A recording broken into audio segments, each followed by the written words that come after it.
हुकूमत की जानिब से क्या खबर आ रही होगी? पेट्रोल महंगा कर दिया, डीजल महंगा कर दिया, गैस महंगी कर दी, बिजली महंगी कर दी, ये मसला हो गया, डॉलर बेकाबू हो गया। सारे के सारे वो फैसले जिन्होंने अवाम की जिंदगी में मुश्किलात पैदा करनी है, वो सारी खबरें शहबाज शरीफ साहब और उनके इत्तेहादियों की तरफ से आ रही होंगी। सब्सक्राइब करें और बेल दबाएं ताकि कोई खबर रह न जाए। तो कहा जा रहा है कि मियां साहब इलेक्शन के लिए तैयार हो गए हैं। मसला यह है कि इनको नजर आ रहा है कि इनके पास ऑप्शन कोई नहीं है।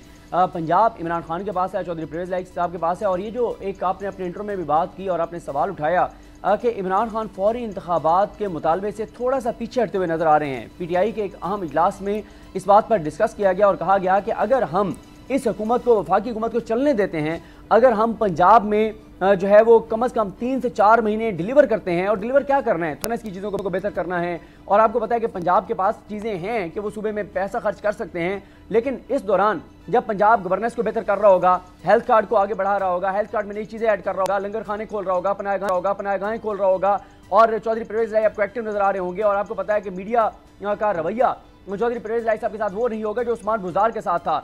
अब चौधरी परवेज लाई साहब के जो इनिशिएटिव्स होंगे, जो हॉस्पिटल को अपग्रेड कर रहे होंगे, जो अस्पतालों में अद्वियात के वाले से हो रहा होगा, जो नए हॉस्पिटल्स के इफ्तिताह हो रहे होंगे, मीडिया उसको काफ़ी हाईलाइट कर रहा होगा। लेकिन ये तो हो रहा होगा पंजाब में। वफाक में क्या हो रहा होगा? कौमी असम्बली में। कौमी असम्बली को छोड़ते चलें, पहले हुकूमत को ले लेते हैं। हुकूमत की जानिब से क्या खबर आ रही होगी? पेट्रोल महंगा कर दिया, डीजल महंगा कर दिया, गैस महंगी कर दी, बिजली महंगी कर दी, ये मसला हो गया, डॉलर बेकाबू हो गया। सारे के सारे वो फैसले जिन्होंने अवाम की जिंदगी में मुश्किलात पैदा करनी है, वो सारी खबरें शहबाज शरीफ साहब और उनके इत्तेहादियों की तरफ से आ रही होंगी।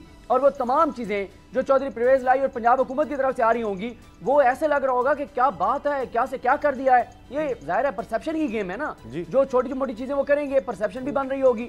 तो इसलिए मियां नवाज शरीफ साहब को ये बात पता है कि जितनी देर ये हुकूमत चलेगी, उतना ज़्यादा अगला इलेक्शन मुश्किल होता चला जाएगा नून लीग के लिए।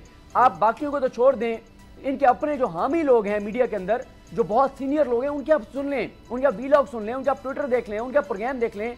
वो क्या कह रहे हैं? वो कह रहे हैं कि नून लीग के ना सिर्फ हाथ कट गए हैं, पाँव कट गए हैं, बल्कि इनकी नाक भी कट गई है। वो ये कह रहे हैं कि नून लीग का टिकट लेने वाला कोई नहीं होगा। वो कह रहे हैं कि नून लीग को तबाह और बर्बाद कर दिया गया है। वो लोग कह रहे हैं कि नून लीग को ट्रैप कर लिया गया है। बल्कि उसामा गाजी साहब, दिलचस्प बात यह है कि अब एक नया मार्केट के अंदर जो है वो मफरूजा एक लाया गया है, नई एक थ्योरी लाई गई है कि जनाब ये जो सारा खेल खेला गया है पिछले 3-4 माह में, ये बेसिकली इमरान खान को मजीद पॉपुलर करने के लिए तयशुदा मंसूबे के साथ खेला गया है। इसका मकसद ये था कि इनको मजीद बदनाम किया जाए, नून लीग को खास तौर पे, और इमरान खान को वो जो उसकी 3.5 साल की नाइलियाँ नाकामियाँ थी, ना तजर्बाकारियाँ थी, जो उसके ऊपर जो एक इल्ज़ामात थे, उन तमाम से इमरान खान को निकाल कर और जो है वो एक लॉन्ड्री से गुजार कर इमरान खान को जो है वो पहले से ज़्यादा पॉपुलर बनाने का ये मंसूबा था। तो अब ये बातें भी शुरू हो गई हैं।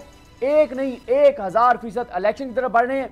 बस सिर्फ ये है कि इमरान खान ये चाहते हैं कि इनको 3-4 माह और दें, ये चलें और ये अपने बोझ से गिरें और ये अपना मिन्नत तरला करके कहें कि अल्लाह का वास्ता है आ जाएं, हम असम्बली से निकलना चाहते हैं, असम्बली तोड़ना चाहते हैं, इलेक्शन की तरफ जाना चाहते हैं। सब्सक्राइब करें और बेल दबाएं ताकि कोई खबर रह न जाए।